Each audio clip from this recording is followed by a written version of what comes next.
Hello, everyone, and welcome to Everything Iconic with me, Danny Pellegrino. I'm here with Cheyenne Jackson, of course, one of the stars of Call Me Kat. Cheyenne also has been in a million things. I'm wearing a sweatshirt that I thought was appropriate. It's a Saved by the Bell sweatshirt. It says, "I'm so excited for Christmas." It's Jesse Spano because you played Jesse Spano's husband, baby daddy on the Saved by the Bell reboot, which I love. Yeah. Cheyenne, how are you? I'm good. I'm good. Yes, I did. One of my finest pieces of art right there. I was pissed I thought it was so funny. I was pissed that it got canceled. It actually was really funny. And yeah, that happened because Elizabeth Berkley has been a friend for years and years. Do you remember, have you ever seen the 24-hour plays in New York? Or do you know what it is? I know what it is. Yeah. Yeah. It's Rosie Perez's project, but you do a play in 1 hour. You get, anyway, one of the years I did it with Elizabeth Berkley, and I was such a fan of obviously Saved by the Bell and Showgirls. So we became friends. And then, yeah, over the years, we just, she's like, "Do you want to play my husband?" Like, I love her. Yeah, no, I love her. Even I was just rewatching First Wives Club is one of my all-time favorites, and she pops up in You're it. gonna be my mom. So good. Yes. Wait, Cheyenne, what's your favorite? I mean, that's like a favorite of mine, a comfort movie. What are some of your like comfort movies? What are the things you can't help but watch when they're out? My husband and I were talking about this the other day. It's funny in pop culture what movies and television shows or comedy specials stay with you, and why so many of them, like I pull from the same like 5 or 6 things on the daily. So the things that we quote all day long are Devil Wears Prada. Not too out of the ordinary, but it's just so delicious. So the Ellen DeGeneres special. Which one? The one, both, but mainly the one that I can't remember the name of it, but I can quote the whole thing. Like where, it looks like Nancy. Is that Nancy? Is that Nancy? And my eye, all the I think that might be the same one with the popcorn where she's talking about being at a movie theater with the popcorn and putting it in her mouth. That special, I remember when I was in, I think, high school or something, sneaking into my parents' basement, or not really sneaking, it was our basement, but they had the cable remember that cable box that was illegal? It got you all the, they had that. And so I could watch HBO stuff downstairs. And I remember seeing that and just thinking it was the funniest fucking thing. And she has a bit about shampoo or something. Getting toilet paper out of the thing. Please, one. Come on, just one. No, so fun. What else do I love? What do I? Well, it's funny you say First Wives Club because I talk about that all the time as well. I love, love, love First Wives Club. It's so good. And I'm sure you might agree with this, but I think that movies nowadays are missing musical numbers, like for no real reason. I think First Wives Club or Romy Michelle, those movies had sometimes musical numbers that didn't really make sense. And that's what I love. Stepmom. Yeah. Yeah. Musical numbers that weren't montages, not just like a waiting to exhale, like, cooking montage, but actually, which we also love. I mean, I love anything Nora Ephron. Oh God. Yeah. I mean, what's your favorite rom-com? I'm getting us off track here. That's okay. That's what we do here. I love My Best Friend's Wedding. I love My Best Friend's Wedding. Would you consider Bridesmaids a rom-com? I feel like that's more calm. Yeah. Because there's not really romance. I mean, a little. Romance. Yeah, that's true. It is really just a romance between the ladies. My personal fave is You've Got Mail. God, I haven't seen that in so long. God, Cheyenne, you need to go watch. When they're dialing up on the AOL. Cheyenne, have you seen this article? I'm going to basically be like Chris Farley going through your filmography. But go for it. That article, it was on Gawker today, actually, about 30 Rock, because you were a part of 30 Rock. And there's a new show on TLC called MILF Manor. And people were saying like all of these 30 Rock jokes and bits are now real shows. And I don't know. So I suppose my question is like, do you have a memory of that experience or something that sort of sticks out to you about the 30 Rock thing? It's so funny to me that we're getting something called MILF Manor, because I think on 30 Rock it was MILF Island or something. MILF Island. Well, Tina was so ahead of her time and always, I mean, she was right smack in her time, but in terms of those kind of things, pop culturally speaking, always ahead of the curve. Well, 30 Rock was my first TV. I was just talking about this the other day with Jack McBrayer, and that was my very first TV. I was doing Finian's Rainbow on Broadway at the same time. I had done Damn Yankees with Jane Krakowski and Sean Hayes, and Tina Fey came to Damn Yankees, and they said, Tina wants to meet you afterwards. And I was like, oh my God, this was, and she came up to me afterwards, and she was looking at my face really closely. And she's like, I like your big Midwestern face and your comic timing. I was like, okay, it's very specific. And she said, so I have this part on 30 Rock I'd like to gauge your interest in. And this was like third season, like, oh my God, 30 Rock. And so I said, well, my interest is high. I would love to do that. So I learned so much from that show. Alec Baldwin he showed me so much. He is truly a master of that genre. And, what was the adjustment like? Because you come from such a great theater background, but I feel like that dialogue is so quick on 30 Rock, or so rhythmic. Was any of that an adjustment? Or it was. I had taken some on-camera classes just in the nick of time, as it were, because I had done so much theater, and I have a big, rubbery, malleable face, and I just really kind of didn't know how to control it. And I did a class. His name was Bob Krakauer. He's this great on-camera class teacher, and they shot us, and then we did a scene, and then we had to watch it back in front of the whole class, and my face was nuts. It was like claymation, and I didn't know what to, and so from that I learned how to calibrate. And then so luckily on 30 Rock they wrote me as somebody who was brand new, had never done anything, and I could just be joyful and tactile and take in all my surroundings. So the acting part was a breeze. It was really about like you said, finding those rhythms. A lot of deadpan, a lot of, I didn't know how to hit a mark.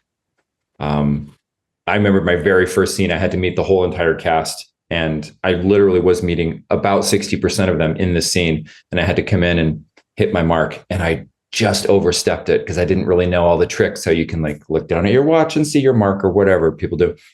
And I was right in Alec Baldwin's light, and he just put a big hairy hand on me and said, "You're in my light. Get the fuck out. Get the fuck out."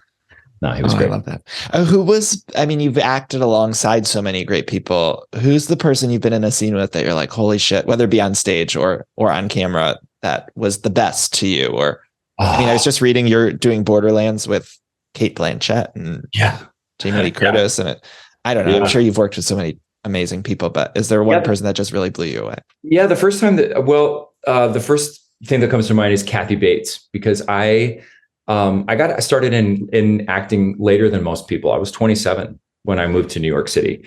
So my references and the things that I loved were kind of different from my peers. Also from my background growing up in Northern Idaho in the woods with no running water. And so there was a big gap of pop culture that I missed. However, Primary Colors. Remember that movie with John Travolta and Kathy Bates? And I remember she had this monologue about deflected light from the moon. And it was so visceral and so unbelievable. I just couldn't believe what I was feeling just from this woman opening her guts and saying these lines. And so when I was cast on American Horror Story, I was waiting to have something meaty with her. And she and I really connected in life. She's just a wonderful, wonderful person. She loves my husband. And so I think it was my second season of American Horror Story. I played this like off his rocker reality show producer, where I had to really kind of, in a sense, force Kathy Bates to have a nervous breakdown on camera, because she's playing this actress who doesn't know the difference between reality and not. And I was so prepared. I was working with my coach. I was in the moment, but also toss it out and be free, because you're also with there's Sarah Paulson, who I've known forever, and she's a fucking beast. and all of these amazing heavy hitters. And I already felt out of my depth just because of my own imposter syndrome. But I remember being there opposite Kathy, and I was like, okay, here's the fucking moment. This is it. And every take, she would change it just a little, and it would be a completely different spin on it and equally as effective. And I was like, oh, that is a movie star. That is somebody who knows the power of a glance or a breath or a pause. And it was amazing. Definitely a highlight. I love that so much. Yeah. Is there something on stage that you haven't done yet that you would want to do theater wise? Oh, well, they just announced, I've always wanted to play Sweeney Todd, and I've never been my voice is kind of in between Anthony and Todd. But as I get older, it's getting chunkier, it's getting deeper. And Annalee Ashford is a buddy, and she's doing the new revival with Josh Groban. So I was like, oh, that sounds amazing. That would be great. Yeah. Wait, so what made you want to, you mentioned you got started a little later in Idaho and deciding, what made you decide to then make the shift? Well, two things, two sad things, 9/11. And then we had a death in our family. My brother's little girl passed away. Oh. And the magnitude of both of those things just lit a fire. And I'm naturally, I think from Christianity and from the church and from everything that I had been fed my whole life, I had been kind of a fearful person, and, just always had a lot of anxiety.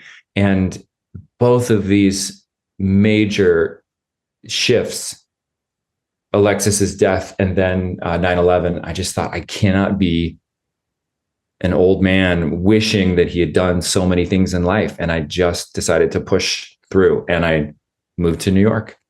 I wanted to, I was living in Seattle at the time, working at a magazine. I was doing community theater, and I was.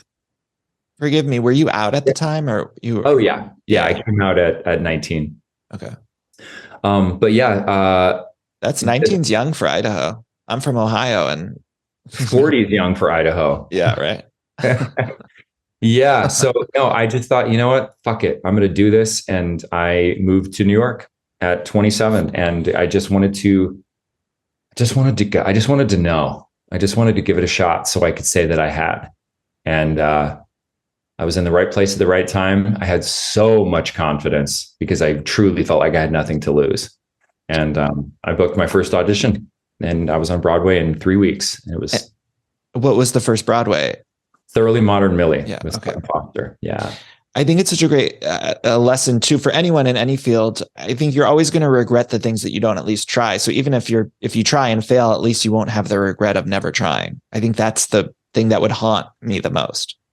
Yeah. I didn't want to be like that. And there were so many people in my town that, it's a teeny little town, 1,200 people in our little border town. And I didn't want to end up living there and working at the mill. And no offense to people that have done that, but I already worked at the paper mill. I already did the thing. I needed to, they weren't my people.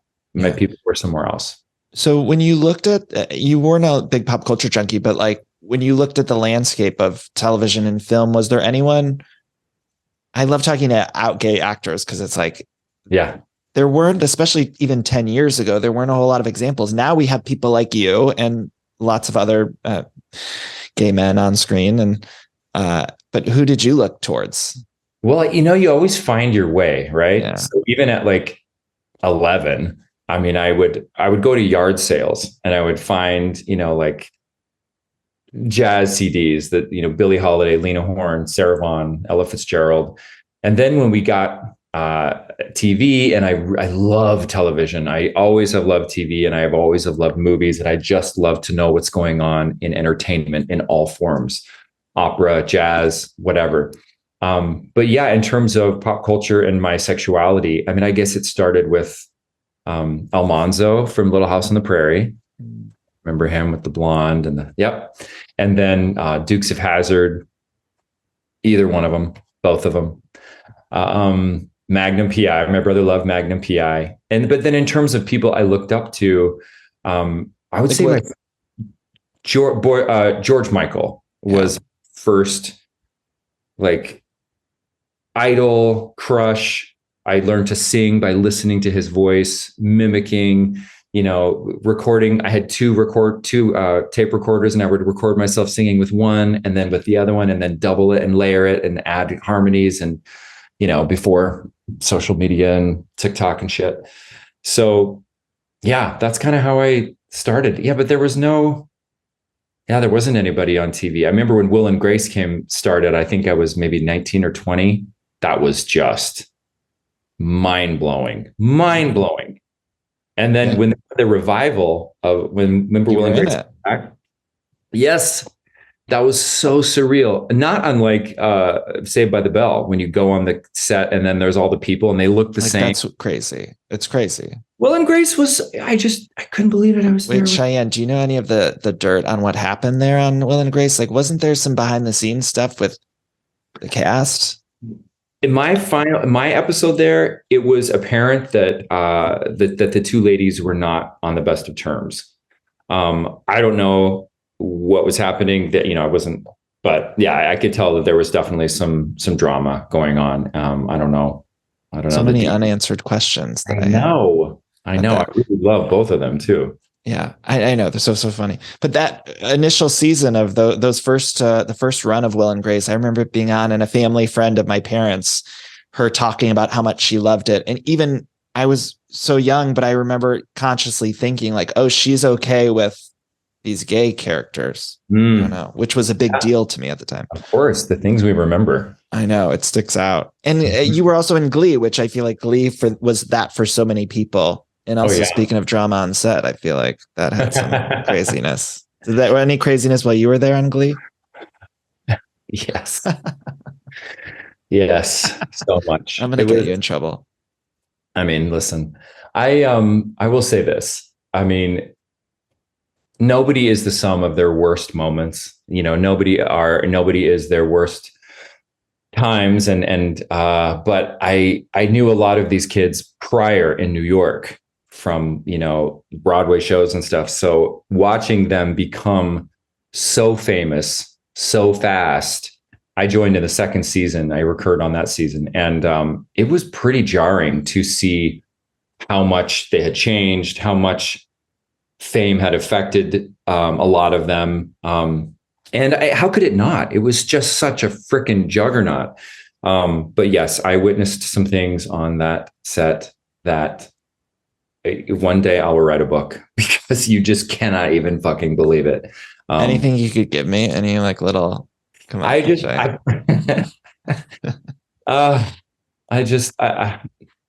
want to, because everybody involved has now moved into different parts of their lives and they've become parents. I think it's better for all parties if we kind of move into the future, and grow. But yes, yeah, it was. We'll use our imaginations though, and I'll be waiting for that book. Yeah, yeah, yes. Okay, let me. What about American Woman? Okay, I've been dying because we're big Housewives fans here on Everything Iconic. Yeah. And you were in American Woman, which was, of course, Alicia Silverstone was one of the stars of that as well. And it was sort of semi-based on Kyle Richards' life with Kathy and her sister Kim. Are you familiar with the Housewives universe, or were you going into that? I love the Housewives. Okay, for years and years and years, even back in the day. I've been friends with Andy forever. I've done Watch What Happens Live a bunch of times, and he's the best. And I've done, I've been on the show a few times because I'm friends with a lot of them. So wait, when have you popped in? Let me think. Let's see. I should know this. No, you shouldn't. No, but I should. On Beverly Hills. Probably. Beverly Hills. Yeah. I think I even did a New York one. I think there was maybe some party or something, but yeah, Beverly Hills a couple times. So I'm friends with Kyle. And we, oh man, I think one was maybe like a 1930s party. Probably. And then, they always seem to do like some kind of, and then another one was a Halloween party. And yeah, it's the usual suspects, it's like Jeff Lewis and Brandi and all the people around. And love reality TV, and I know some people have strong feelings about it. I unabashedly love it. I find it a great escape. I think people that are on reality TV know exactly what they're getting into and exactly what they're doing. Like, you know, as everybody talks about, Lisa Rinna knows, she understands the assignment. And I know Lisa Rinna in life. Lisa is great. And Lisa and Harry, I've known them for a long time. We just did a charity thing with them not too long ago. She's so great with my kids. I think she just leaned into the character of Lisa Rinna too much the last season. And that's where I think she lost a lot of the audience. I think so, but also she's so resilient. She's like Cher, you know, she's like a cockroach. Like she'll be fine. She'll be fine. And she's doing great. And Kyle and Mauricio are great. We've stayed at their place in La Quinta. And yeah, she loves my kid. She's a great mom. So where do you stand on that? Did you know Kathy at all? Where do you stand on the sort of drama between Kathy and Vinna and everything? So messy. It's so, it's such a family thing that it kind of hurts my heart to watch it, just because I know that Kyle is so, she's in pain, and you can see, you know, when it's just sad to see your friend sad, but you don't know what the ins and outs of people's real family drama. I know what it's like to be estranged from people in my life and my family. But yeah, that was tough to watch. I think people saw sides of Kathy that maybe she didn't want people to see. You know, Kathy is great TV, and Kathy is really funny and kind of adorably clueless, I guess. You know, people want to say. Do you think it's a shtick? Do you think it's a little shtick? I think some of it. I think she leans into it a little, but I do think she's kind of just almost like from another time. You know, like it's almost like Kyle even said it's like she lives in a hotel. Do you know what I mean? So a lot of it, her kind of maybe out of touchness is inherent. So that was hard to watch though. Is there anyone going into, like, let's say next season, anyone that you would want to get rid of, or any cast changes that you think should happen? Well, Brandi Glanville is such good. I want her back too. Cheyenne. She's really, really good TV. And I've met her a couple times off camera, and she's incredibly charismatic. She's incredibly charismatic, and she's really tall and really striking. And I know that, you know, she can drink too much and get a little messy, but I kind of think, you know, most of them can. I think she would be fun to have back in the mix. Yeah.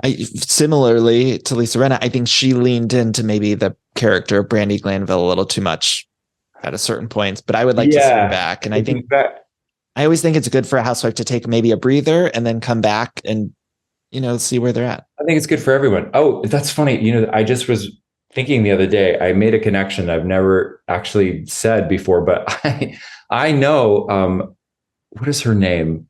You know, Asher on the show. Yes. So I know Asher from years ago. He was a little Broadway kid. Okay. Tell me everything about him. Asher's great.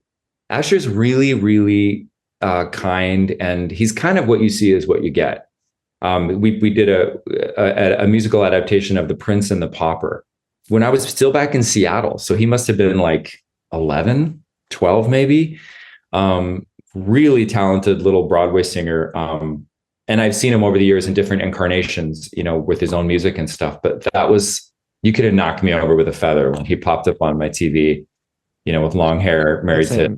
He's like, "Hey, girl." He kept saying "girl." But he's a really genuine, really lovely guy. But yeah, I just thought that was a funny. And I think aren't Diana and him are friends with a lot of, like, I think they're friends with like Neil Patrick Harris and his husband, and there's a lot of stuff. There's a lot of I'm fascinated by that, man. Do you get into weeds with the other Bravo shows? Like, do you watch? I watch Atlanta, and I watch New York. I'm interested in this whole the whole New York thing. I know Bethany a little bit, and I've actually guested at Luann's, one of Luann's back in the day when she first started doing cabarets. I did one out in LA. I think I was at that show. You probably were. Yeah, it was Amy Phillips. Yeah, I was there. I wasn't in the show, but I was there. Yeah. Yeah, I love Real Housewives of New York. It's my favorite, I think, of all of them. And they fell off track, but it really did. But I'm interested in this whole legacy cast and the new girls and what that's going to be. And yeah, that Countess Luann show is the craziest thing to go to because the crowd is so drunk and it's just wild. And Luann's they're batshit. As soon as she's like, money can't buy, everyone's like, she doesn't sound that good, Cheyenne. Beyonce. Well, it's the holiday season. I was being, but it's like you're at a freaking, Adele concert. People lose their shit. And I think that's what television does, and reality television in particular, because you feel like these people, and then there they are, and they're freaking Giovanni sparkling their tatas in front of you. It's I think our mutual friend, I think you're friends with Leslie Grossman. She always says that they work for us. Like, so when they're on the clock, like when you can always go ask one of them for a picture, because with real celebrities, I feel like there is a little bit of a line. You don't want to bug, Meryl Streep when she's at dinner. Right. But if you want to bug Luann at dinner, then she feels like that's fair game. I agree. Whatever Leslie says, I am down for it. Leslie is she's the best. She's the best. Okay, Cheyenne, what do you have? What are you working on? Call Me Kat. I know people love this show. Tell me about the new episodes start January 5th, early this year. Tell me about it. Yeah. So they gave us a big old fashioned 22 episode order this year. And we're in That's where that money is too. Right. It's just a very unabashedly sweet show, and I've never done a multicam before, and it's definitely a fun. It's an experience that I've always wanted to have. Growing up watching Will and Grace, growing up watching Friends and stuff. It's been a challenge recently, just losing Leslie Jordan. He was one of my best friends in life. We've been friends for 12 years, and did American Horror Story together. But within the queer community and the sober community, which I'm a part of both, he was just like my guy, and when he got super famous over COVID, I legit felt like it was happening to me. That's how excited I was for him, because it's all he ever wanted. And here he was, at the height of his everything. He said, all I ever wanted to do, I wanted to be rich, I wanted to be famous, I wanted to be in love, and I wanted to own a house. And he got all four of those things. He just had bought a house. He hadn't moved in yet. Was with the love of his life, Mike, who's a dear friend. They were together almost 8 years, and he was rich and he was famous. And so that has been, honestly, I told my therapist this the other day. I think the hardest thing is usually when you are mourning or grieving, you can go to work to forget about your pain. And in my case, and in our case here, our work is the pain, and our work is where the traumatic thing happened. So it's been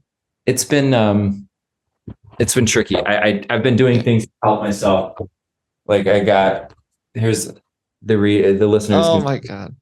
In a recent Halloween episode, I was the Mandalorian, and he was, on my back. Oh, I love that.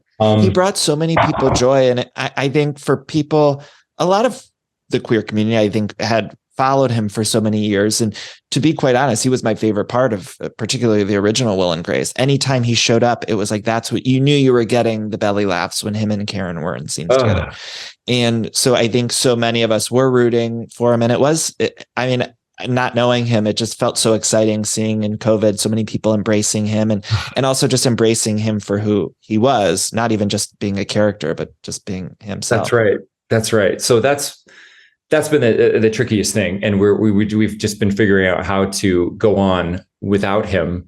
And so I think they've come up with some great stuff, and I've had a lot of input, and it's been a really healing time. And then what is her name? Vicki Lawrence is going to come on. I was just going to ask about Vicki Lawrence, because I fucking love Vicki Lawrence. Yeah. Too. She to me is one of those people that I've worshipped forever. I loved Mama's Family growing up, which was like a weird sitcom. No, it was a weird sitcom. She was like 32 wearing a gray wig, but not with old age makeup, but just doing the voice. I know it was. And her and Leslie were just in this show. I watched it was on Fox for like one season. Cool Kids. I really liked it. I thought it was so cute.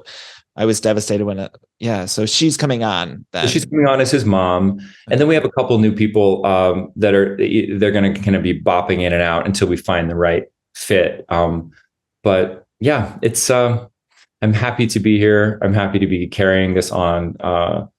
And Swoosie Kurtz, 2-time Tony Award winning Swoosie Kurtz she's my jam. She's great. She's a girl. Great. Yeah.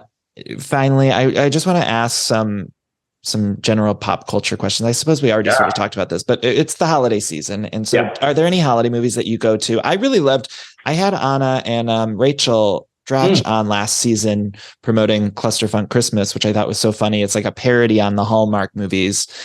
If anyone hasn't seen it, it was on Comedy Central, and I'm sure they're re-airing it this week.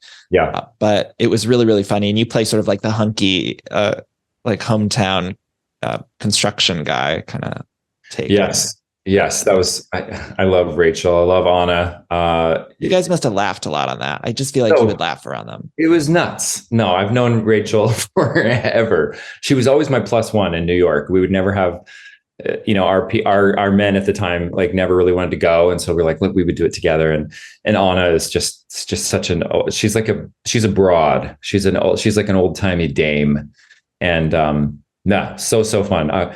What are holiday movies I love? I mean, I love Love Actually, like everybody else. Yeah. Do you feel like this time of year, like I'm someone who has to watch Home Alone or Christmas Vacation? Like there's a slew of movies that I feel like I have to watch. I just got my kids into Home Alone. But you watch things differently when you are a grown up and you have kids and you're listening to it through their eyes or through their ears, because that's how you listen to things, through your ears. Cheyenne, I gotta say, not to interrupt you. I feel like I keep interrupting you, but it's so mind blowing to me, and I'm sure listeners get tired of me saying this to guests, but I had Jesse Tyler Ferguson on a couple weeks ago, and to be able to see, I've always wanted to be a parent, and I have been with my partner for 12 years now, and we want to kind of start the process next year is kind of the goal.